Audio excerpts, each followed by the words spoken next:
வீடியோக்குள்ள போறதுக்கு முன்னாடி சேனலை சப்ஸ்கிரைப் பண்ணுங்க.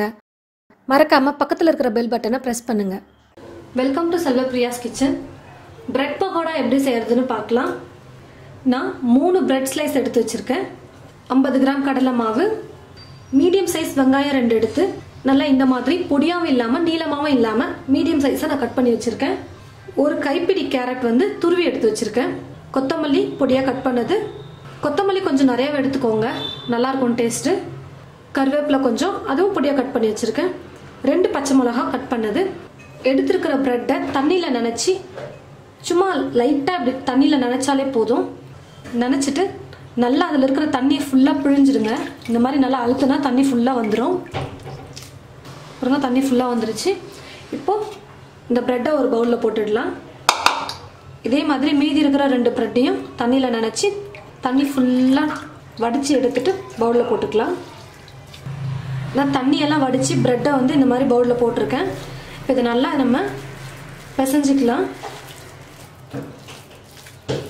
பிரெட்டை இந்த மாதிரி நல்லா பிசைஞ்சதுக்கு அப்புறமா எடுத்து வச்சிருக்கிற கொத்தமல்லி, கேரட், கருவேப்பிலை, பச்சை மிளகாய், வெங்காயம் எல்லாத்தையும் ஒண்ணா போட்டு நல்லா மிக்ஸ் பண்ணிடலாம்.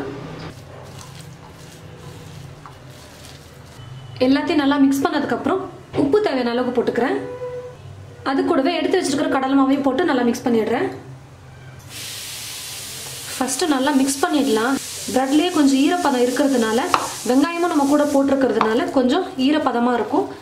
இதுலயே நல்லா மிக்ஸ் பண்ணிட்டு வேணும்னா நம்ம தண்ணி ஆட் பண்ணிக்கலாம், இல்லைன்னா இப்படியே கூட விட்டுடலாம். ஃபர்ஸ்ட் இதை நல்லா மிக்ஸ் பண்ணி விட்டுக்கலாம். நான் நல்லா மிக்ஸ் பண்ணிட்டேன். நான் தண்ணி கொஞ்சம் கூட ஊற்றவே இல்லை பாருங்க. அப்படியே அந்த பிரெட்டோடையும் வெங்காயத்தில் இருக்கிற தண்ணியோடமே சேர்த்து நான் நல்லா மிக்ஸ் பண்ணிட்டேன். இந்த அளவுக்கு இருந்தால் போதும். நம்ம பகோடா தானே போட போகிறோம், அதனால் இந்த அளவுக்கு இருந்தால் போதும். இப்படி எடுத்து போடுறதுக்கு கரெக்டாக இருக்குது. இப்போ நம்ம கடாயில் எண்ணெய் ஊற்றி வச்சிடலாம். எண்ணெய் காயட்டும் நல்லா. நான் கடாயில் எண்ணெய் ஊற்றி வச்சுட்டேன். எண்ணெய் நல்லா சூடேறிடுச்சு. எண்ணெய் நல்லா காஞ்சதும் நீங்கள் ஸ்டவ்வை கம்மி பண்ணி வச்சுடுங்க.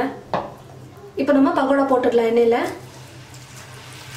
உங்களுக்கு எந்த மாதிரி சைஸில் வேணுமோ அந்த மாதிரி போட்டுக்கோங்க. சின்னதாக பெருசாக கொஞ்சம் உதிராக இருந்தால் நல்லாயிருக்கும்.